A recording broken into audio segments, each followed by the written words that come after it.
Hello po, Mayor. Good afternoon. Maraming salamat po sa pagpupunlak nitong ating interview. Pasensya na po kayo, hindi po kami makaikot pa at makapunta sa inyong farm. But we promise to visit you po and to see yung inyo pong farm at ma-feature natin. Lalo na ngayon, ha? Sikat na sikat po, General Calentong. Kamusta po kayo? Okay naman, Leia.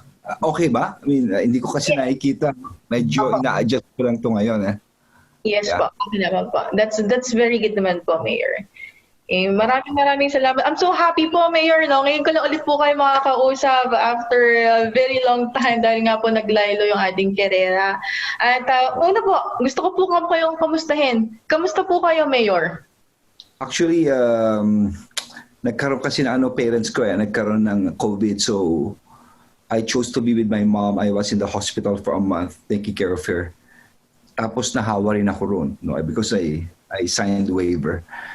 But right now, medyo stable naman siya. But she's still at the ICU. Pero yung lahat naman siguro ganun medyo for the last few months, medyo concerned tayo about the pandemic di ba, Leia? Yes po. So, wish po na sana okay din po, maging okay na po ang inyong mom and kayo po maging patuloy na healthy at makasama pa rin po natin dito, no? Mayor, the first thing that I want to ask you po is, kamusta na po ang ating, kamusta po kayo bilang isang horse owner? Ito lang po natin medyo naging mabigat lalo yung pinagdaanan ng ating industriya sa pagpasok ng pandemic. Well, sa totoo lang, nung nagkaroon ng pandemic, no, going towards this year, maski last year pa lang, ramdam nating lahat yung effect ng trade law sa atin. Ang laki na binaba ng sales from 9 billion to just about 4 billion. Yes. Marami na wala mga horse owners. No? Tapos, trade law na, nabawasan na. Ang masakla pa, nagkaroon pa ng pandemya. Ang mga OTB na walang karera. So, sa totoo lang, maraming nawala ng, sabihin na natin, sa Rango, nagkaroon talaga ng, parang na-demoralized ang buong industriya. Ang horse owners, magkano pag maintain ng isang kabayo, napakamahal. Pakain ka na pakain, hindi mo alam kailan tatakbo ito, ano mangyayari rito. But, I give it really to the horse owners, no, dahil despite that, there is always this hope na itong industriyang to ay magtutuloy at magiging masaya. Not only the horse owners, but everyone involved.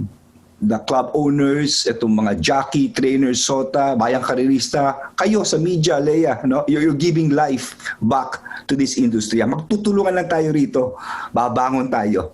Yes. Yeah. Alam niyo po, isa naman po talaga sa talagang bumubuo at naging pundasyon nating industriya, yung mga horse owners. Katulad po ng mga sakripisyo na sinasabi niyo po ngayon. For the past years, we all know na medyo padhay down Palaylo na talaga yung ating industriya tapos nadagdagan pa ng iba't iba pa pong nangyayari dito sa ating pandemic, iba pang problems, government problems, taxes and everything. Ano pong tingin nyo kailangan pang gawin or kailangan muna nating gawin sa ating industriya just to sustain, to keep the spirit alive, to keep things in order and mapanatili po itong pinakamatagal ng libangan ng ating mga bayang karerista? Sa totoo lang, no, ang pumapatay sa atin ngayon ay ang buwis. No? I have made studies on my own and I think it's not only on Asia but in the whole world and yung na-mention din sa akin ni GAB Chairperson Maham, na ang pinaka-overtaxed horse racing industry, hindi lang sa Asia kundi sa buong mundo ay ang Pilipinas. Wow. Isipin mo, tataya ka ng piso. Magkano ang buwis na kukunin sa iyo? Kulang-kulang more. I think it's more than 20%. Everything in. So, kung ikaw ay tataya, baka yung iba mas mababa ang bigay, hindi ba? So, yun lang. In fact, sa totoo lang, nung kami nagkaroon ng hearing sa Senado, I raised this issue with the senators. No? Napakabait ni Senator Grace po, sila Senator Drilon, sila Senator Gordon, no? Senator Gatchalian. Ang dami nila. And when I raised this issue about taxation, lahat sinabi nila, tama, it's overtaxed. Kaya nga, after this interview, pupuntahan ko si Attorney Reyno ulit. Pupuntahan ko yung Santa Ana, no? Kakatok tayo sa Congress, kakatok tayo sa Senado na sana tanggalin na sa train law itong horse racing. We're going to compare datas with Japan na pinakamalaking merkado po ngayon ito sa buong mundo. With Japan, with Singapore, with Hong Kong. At isipin natin mga bayang karerista, ang unang-unang kultura ng karera sa Asia, 1867 na yung Pilipinas. Unang-una. No? Tatlong period yan eh. Mantakin nyo ngayon sa performance, tayo nangungulelat. At isang malaking factor ay ang overtaxation. Kaya ang mga clubs dito, can't blame them, they're taking a beating here. Ang mga may-ari ng kabayo, pagkuha mo ng premyo, magkano na matitira sa iyo. Hindi ba? Pero hindi bale, ando pa rin spirit natin. Pero iisa-isahin lang natin to, Leia. No? Una, is about taxation. Susunod ay ang pagkamahal ng mga pagkain ng feeds, no? Siguro let's make use of having a cooperative among horse owners. Pagmitingan ito minsan para makapagdala naman dito ng mga pagkain at mga gamot na medyo mai-tax free naman, mai-exempt naman para makatulong, no? At ako'y naniniwala, ang dream ko one day, ang tagalin ng mga hinete natin, we could produce the jockeys that we could send hindi lang sa Pilipinas, sa abroad, no? Ang lapit lang ng Japan, ang lapit lang ng Hong Kong, ang lapit lang ng Singapore. Pero look at these three countries, Japan, Singapore, Hong Kong, wala silang lupa para sa kabayo. Sa Pilipinas, ang lapad ng lupa hanggang Mindanao, hanggang Bisaya. We could even propagate horse breeding and export our best horses and even our jockeys, our brilliant trainers, no?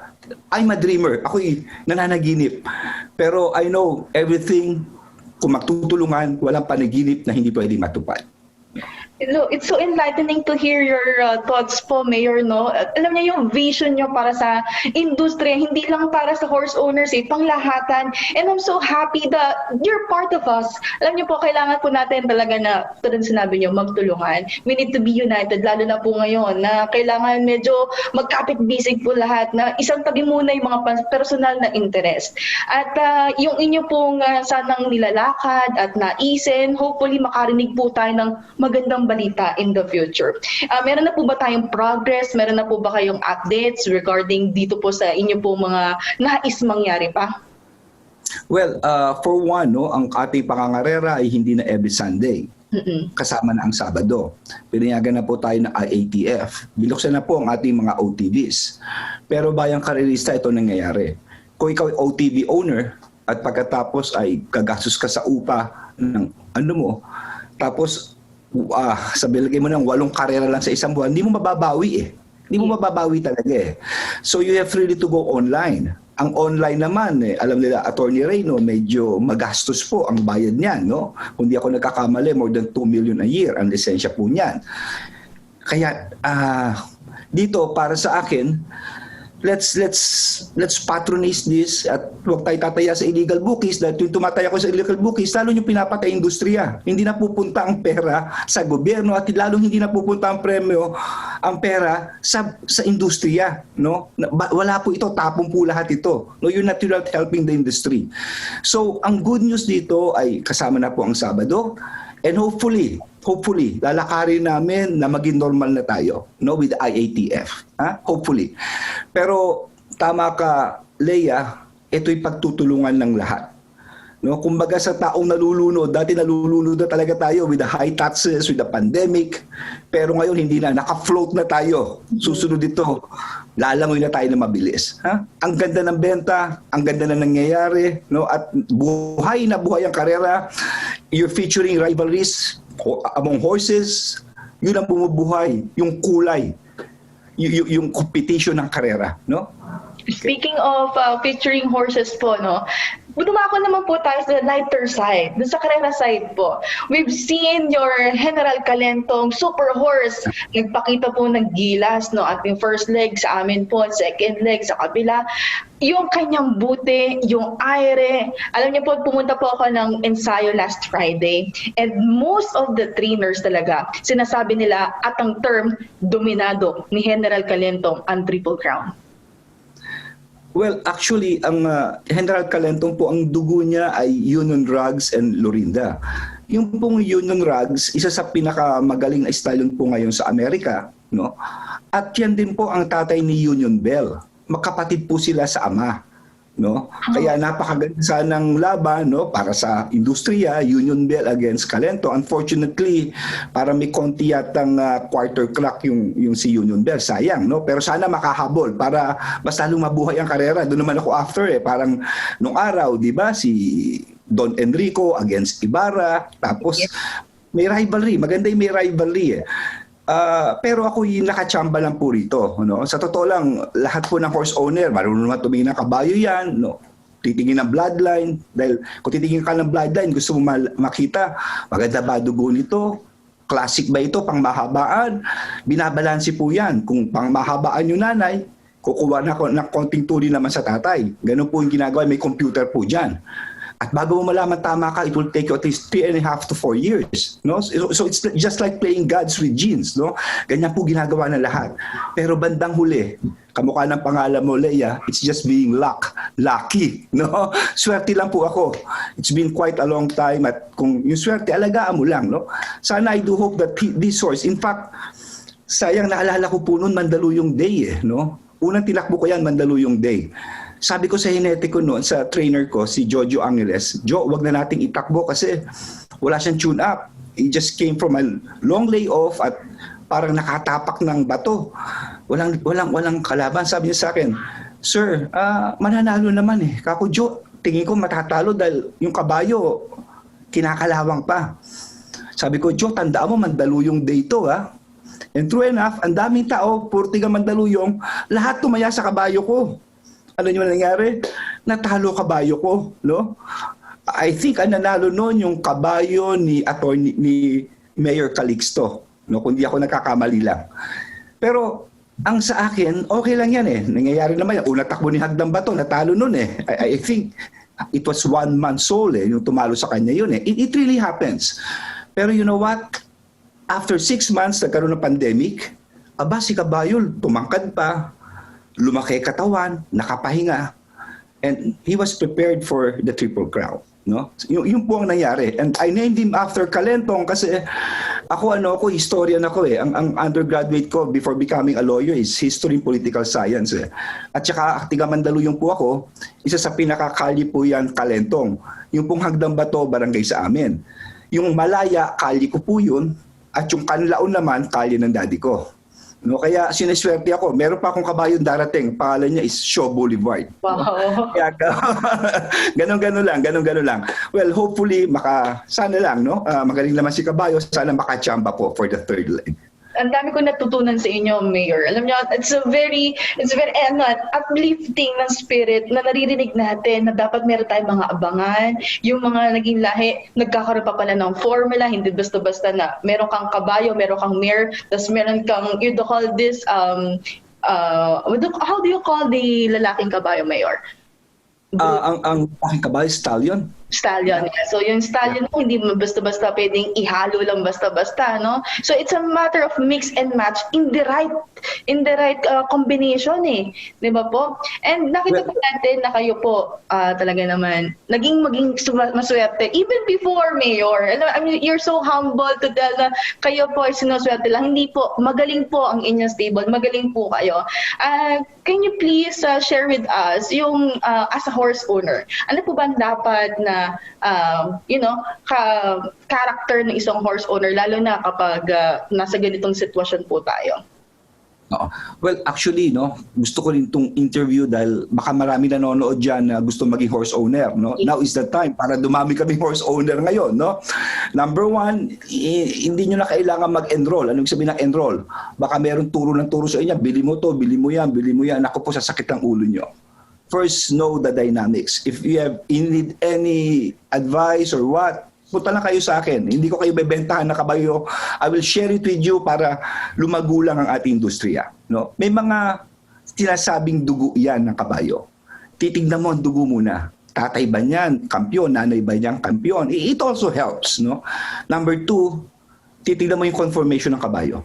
May sinasabi sila sa babae, 36, 24, 36, di ba? Ganon eh. It's the shape. Pero sa kabayo, iba. Kailangan balansyado, no? Malaki yung puwet, maliit yung cannon bone, kasi kung masyado mahaba, mababali. Yung Yes. ulo, medyo maliit ng konti, mahaba. Kasi remember, kung tumatakbo kabayo, nagra-rock yan. No? Nagra-rock. So, pag-rock niyan, pagbaba ng ulo, sisipa yung puwet, dapat in harmony yung galaw niyan. So you look at that, may mga kabayong parang palakol, etc.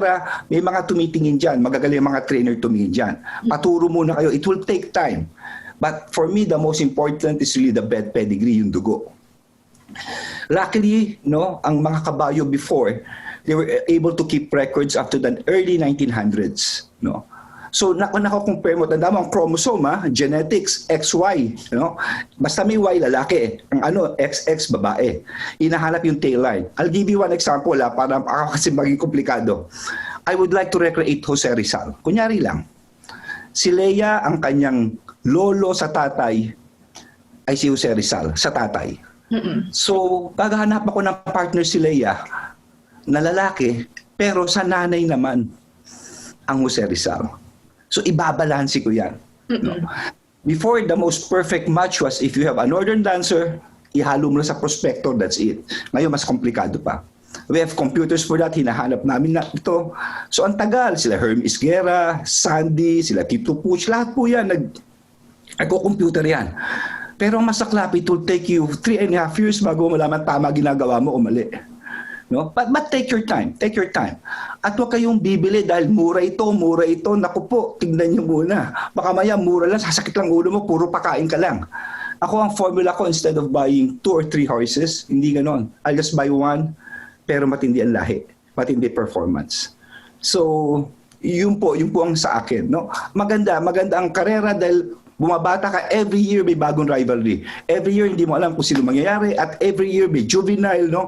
Tumatanda ang kabayo mo. Nakakatuwa. Pero habang tumatanda, may pumapalit naman. And that is the challenge. Maganda po yung sinabi nyo, no? Quality over quantity. So talagang nakafocus kayo with the quality of the horse versus dun sa nakakaipon nga kayo na madami and yet medyo tagilid naman tayo sa magiging performance. So maganda rin po yung sinabi nyo, lalo encouragement dun sa mga gustong mag-horse owner na bago, we need new bloodlines dito, no? Na mga new horse, alam natin marami nag-exit. Baka ngayon, it's time na ma-encourage ulit, maanyayahan ulit yung mga bagong dugo. Dahil kung nakikita rin natin, maski na sa mga bayang karerista, ang mga die-hard fan ng mga karera, medyo nawawala na di ba po? So, ano pa sabi niyo dun? Ang ngayon kasi, every year sa Amerika, may mga bagong dugong lumalabas. No? So makikita mo, before it was Top It. Yes. Ngayon sila Curly na ang bumabago. Before that, it was Street Smart, Street Sense. No? Every year, these are designer bloodlines. Pero ang dito, paano mo titimplahin ng dugo? No? Para bang sa atin, di ba, Santos tsaka Reyes, yung mga kanya-kanya apelido, paano mo titimplahin yan? So, magbibilang ka yung pinaka-4th or ilang degrees, kung magaling yun, of the family, i-create mo, ibabalik mo ulit yung linyada. No? Matagal. Kaya nga ako, sa totoo lang, Leia, ayoko na magbilang Bakit? Bibili ako ng kabayo ngayon, buntes. 11 months po yan, aantayin. And then bago tumakbo, hindi ako tumatakbo ng juvenile, bihira Magdagdag ka ng 2.5, that's already 3.5 years, close to 4. 58 na ako, Leia Di ba that time tumakbo yung kabayo ko, kulang-kulang 62 na ako, senior citizen na ako.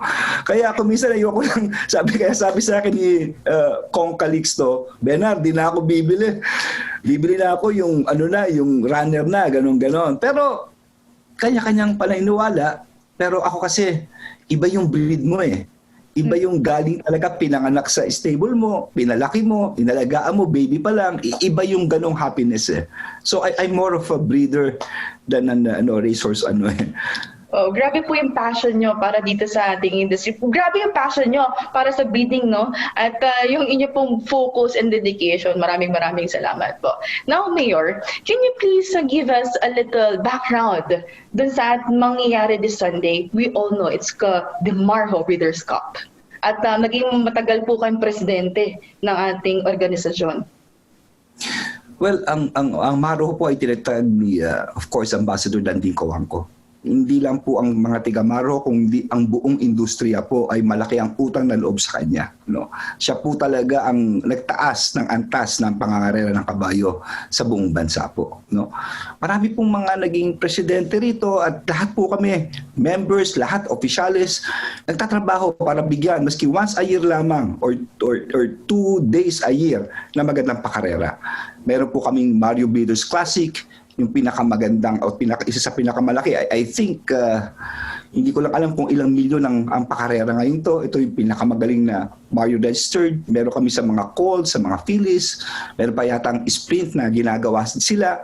So ngayong pandemya, medyo mabigat, pero kita nyo naman, idinaraos at tinatawid po namin ito para lamang sa kasiyahan ng industriya. So watch out for this po, ang Maro Breeders' Cup sa San Lazaro Racetrack po sa Carmona, Cavite.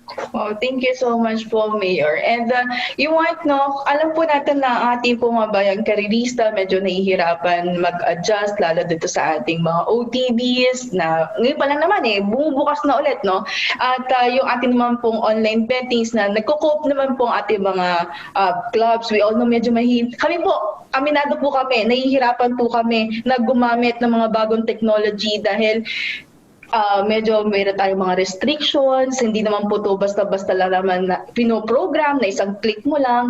Ganito, nais lang po natin na maunawaan ng tao na lahat po tayo dumadaan po sa mga challenges and changes, no?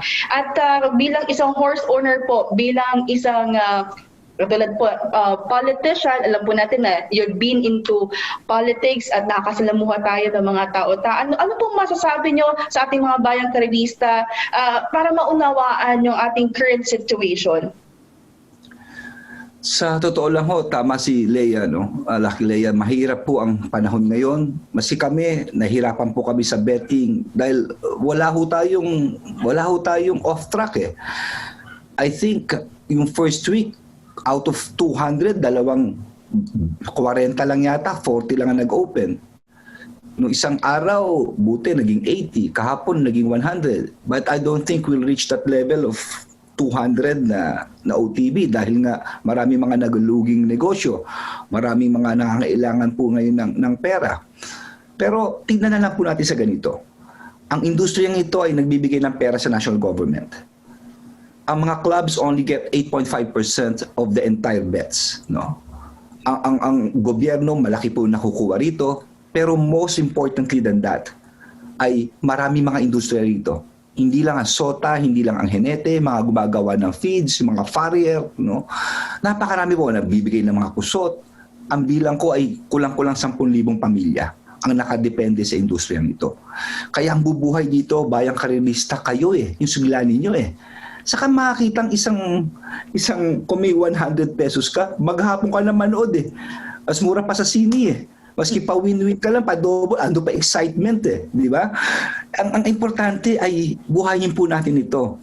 Kaya nga sa mga susunod na buwan, tignan nyo, ang daming mga magagaling na kabayo na inip ng tumakbo. Yan po sa stable ni Sandy Javier. Naku po, ang gaganda ng kabayo niya, mga galing Amerika po yan. Kila Joseph De Henco, nakahanda po yan. Andiyan din ang mga premiado, kamukha nila SC Stock Farm, no? Andiyan po, yung kila Mr. Elmer De Leon, kila Raymond Puyat, at itindi ng mga kabayo niya, kila Tito Puch, dati pa po yan, hindi ba? Kila Wilbert Tan. Naku, maglalabasan niya mga yan, at magbabakbakan ulit yan, at ang bubuhay dito, kayo bayang karerista. Magtulungan tayo. Wala na yung malungkot na mukha. Basta tayo nakangiti na lang. Kaya nga, sabi ko nga, namimiss ko yung maraming tao sa karerahan Siguro hindi na humangyayari yun. Unti-unti dahil social distancing at bawal Hindi dapat ganun kadami. Pero yung excitement, manood kayo and please lang, tumaya kayo sa OTB o sa Fastbet o sa online betting. Yun lang ang hinihingi po namin. Final question po, Mayor. Ito po patungkol ulit kay General Calento. Kung papalarin po si General Calento na makalaban si Union Bell, na alam niyo po, sinabi niyo kanina, ay magiging kapatid niya sa ama, at papalarin kayo po ay maging triple crown, ba? Isasalin niyo po ba ito para sa ating Presidential Gold Cup, yung ating kabayo, General Calento? Unang-una, dream match talaga yung kay Union Bell dahil magkapatid. at I think Junior Bell was si Junior Bell is the juvenile champion. Yes po. Juvenile champion po, yung pinakita niyang galing eh.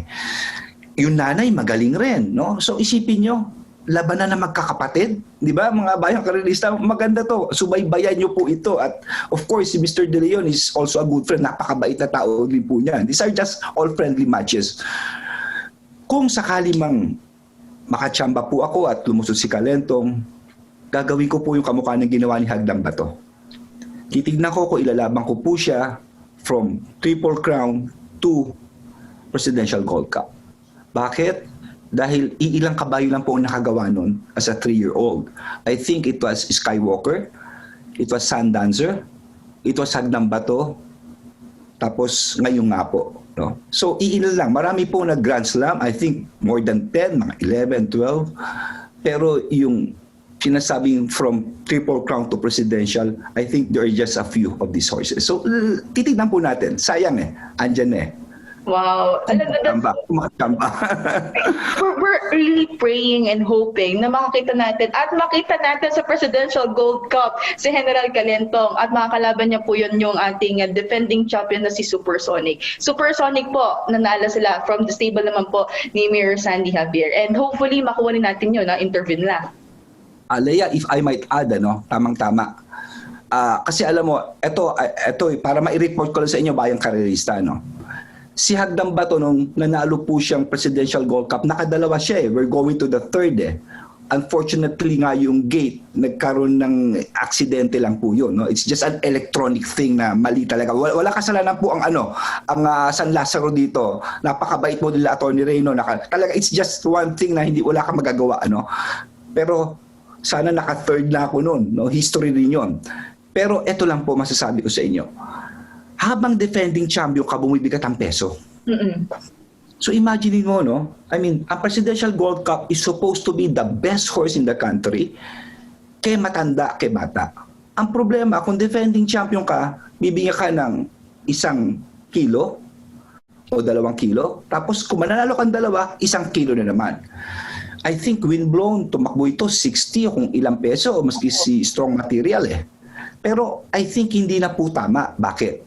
Ibig kong sabihin, habang tumatanda ka na, champion ka nga, pabigat naman ang pabigat ang dala mo. Bandang huli, wala na itatakbo kabayo. Ako po, alam ko, makakalaban ko po yung defending champion, si Supersonic, pero I don't mind kung si Supersonic hanggang 56 lang. I don't mind. Kasi there must be a level eh. Kasi you're trying to find a good horse. Kung bibigyan si Supersonic ng 60 or 58, it will not be fair for him o for the horse. Para sa akin po. Kasi hinahanap natin dito yung magaling. Baka wala na itakbo yung kabayo. Nangyari po sa akin yung kay Hagdang Bato. No? Before po noon, talagang wala na. Mabigat na eh. So, sa ibang karera niya, mabibigat na yung kabayo. Sayang naman. So akala ng tao, mahina na yung kabayo, wala na yan, laos na yan. Hindi. Titinin nyo parati yung peso.